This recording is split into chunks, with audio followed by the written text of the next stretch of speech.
ഇന്ന് തന്നെ ഡൗൺലോഡ് ചെയ്യൂ. കാണൂ നിങ്ങളുടെ ഫേവറേറ്റ് ഷോസ്. രണ്ടാളും ഇപ്പോ എവിടെ ഇരിക്കാനുള്ളതാണെന്ന് അറിയാവോ?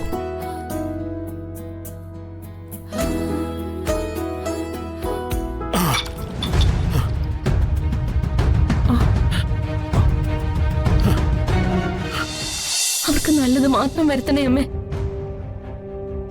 അവർക്ക് വീട്ടിൽ തിരിച്ചെത്താൻ തോന്നിപ്പിക്കണേ ഭഗവതി. അച്ഛനും അമ്മയും അച്ഛമ്മയും ഉപേക്ഷിച്ചിട്ട് പോകണമെങ്കിൽ അത്രയ്ക്ക് സങ്കടം ഉണ്ടാക്കുന്ന എന്തോ ഒന്ന് അവിടെ സംഭവിച്ചിട്ടുണ്ടാവണം. അല്ലെങ്കിലും പ്രകാശേട്ടനും മനോജേട്ടനും ഒന്നും അച്ഛനും അമ്മയ്ക്കും ഒരു സമാധാനവും കൊടുത്തിട്ടില്ലല്ലോ. ദേവി, സ്നേഹിക്കാൻ മാത്രം അറിയുന്ന അച്ഛനും അമ്മയോ അവരെ ഒരാപത്തിലും പെടുത്താതെ നീ തന്നെ കാക്കണേ.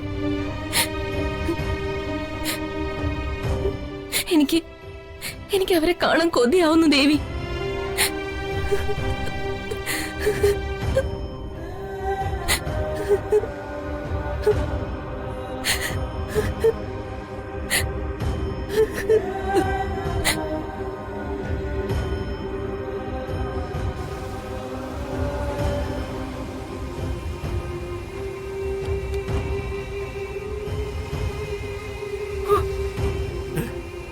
വാ.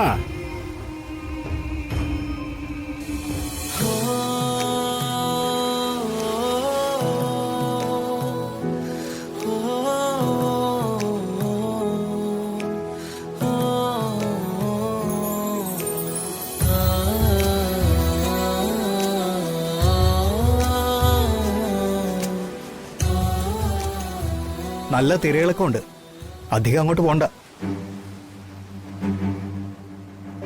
നിങ്ങളാരാ? അത് പറയാം. നിങ്ങളിപ്പോ കരയിലേക്ക് കയറ്. കരയിലേക്ക് കയറണോ കടലിലേക്ക് പോകണോന്ന് ഞങ്ങൾ തീരുമാനിക്കും. തീരുമാനിച്ചോ? നിങ്ങളുടെ തീരുമാനങ്ങൾ നിങ്ങൾക്ക് മാത്രം സ്വന്തം. രണ്ടുപേരുടെ മുഖലക്ഷണം നോക്കിയിട്ട് ഒരു കാര്യം പറയട്ടെ. നിങ്ങൾ കരുതും ഞാനൊരു കൈനോട്ടക്കാരനോ പക്ഷിശാസ്ത്രം പറയുന്ന ആളാണോ എന്ന്. എന്നാ നിങ്ങൾക്ക് തെറ്റി. ഞാൻ രഘു. ക്ഷേത്രങ്ങൾ മുഴുവൻ കയറി ഇറങ്ങി നടക്കുന്ന ഒരു പാവൻ രഘു. നിങ്ങൾ രണ്ടുപേരെയും കണ്ടപ്പോ മരിച്ചുപോയ എൻ്റെ അച്ഛൻ്റെ അമ്മയുടെ മുഖമാണ് എനിക്ക് ഓർമ്മ വന്നത്. രണ്ടാളുടെയും മുഖം കണ്ടാൽ അറിയാം മരിക്കാൻ ഇറങ്ങി തിരിച്ചാണെന്ന്. ഏതായാലും ഇപ്പൊ അതിന് സാധിക്കില്ല. കാരണം അറിയണം. ദേ നോക്ക്, അവിടെ കോസ്റ്റൽ ഗാർഡുകളുണ്ട്.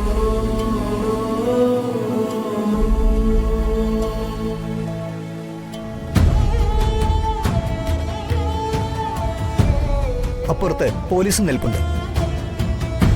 മാത്രമല്ല, ഈ കടലമ്മ ഇപ്പോ സന്തോഷിച്ച് നിൽക്കുന്ന സമയം.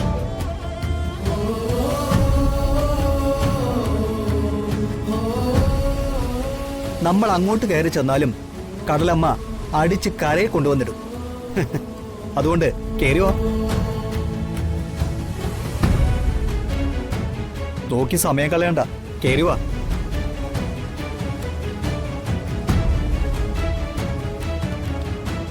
വാ.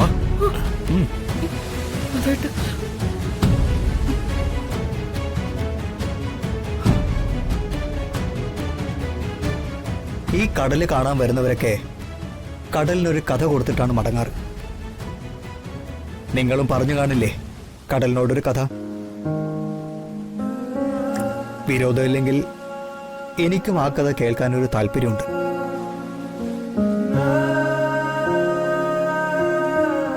എന്താ പറയില്ലേ?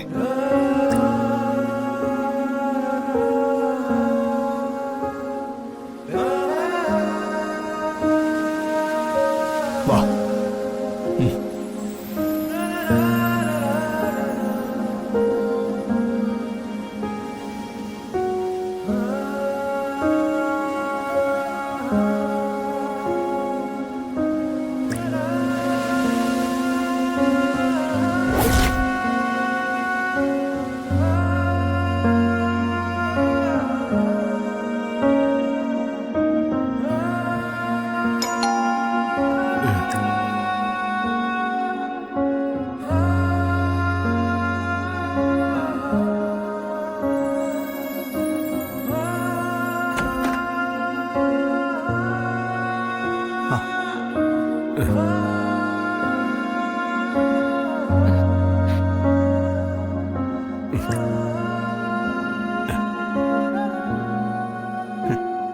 സോറി, ഇവിടെ ചായ കിട്ടുന്ന കാര്യം ബുദ്ധിമുട്ടാ. ഇന്നത്തെ ഒരു ദിവസം രണ്ടാളും കോഫി കുടിക്കുക. ഇതാ, എന്തിനാ മോനെ ഇതൊക്കെ? ആദ്യം രണ്ടാളും കോഫി കുടിക്കുക.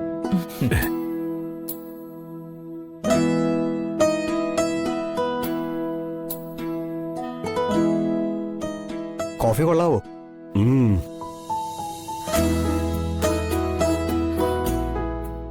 രണ്ടാളും ഇപ്പോ എവിടെ ഇരിക്കാനുള്ളതാണെന്ന് അറിയാവോ?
അമ്മയും അച്ഛനും പിരിയണം.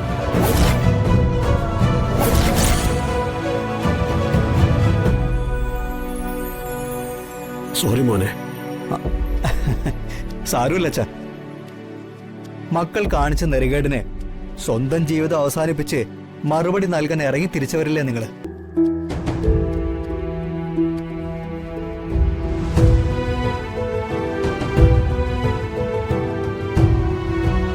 മാനത്തെ കൊട്ട